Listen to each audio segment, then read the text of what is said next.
noite. Eu sou Estela Martins e você está assistindo ao programa Tertúlia da TV Educativa de São Carlos. Essa é a primeira edição.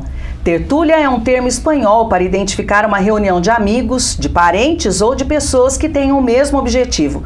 Essa reunião deve acontecer com alguma frequência para discutir um ou mais de um assunto. É isso que nós vamos fazer aqui sempre às quartas-feiras, às 8 horas da noite. A cada nova edição, vamos convidar até 3 pessoas. Um tema será o principal, mas o Tertúlia sempre vai indicar pelo menos outros 2 assuntos para o debate. E os convidados também poderão, aliás, eles deverão fazer perguntas para os outros entrevistados. Nosso assunto principal esta semana é o 13 de maio, dia da abolição da escravatura.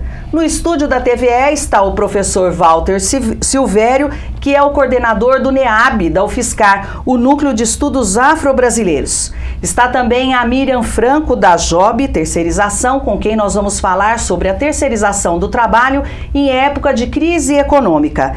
E além dos dois, nós estamos com Edel Zoya, que é a responsável pela vigilância pela vigilância epidemiológica aqui de São Carlos. Com ela nós vamos falar sobre a vacinação contra a gripe nos idosos e também sobre a gripe suína, que está sendo chamada agora de gripe nova. Nós voltamos em instantes, não saia daí, nos acompanhe. Até já!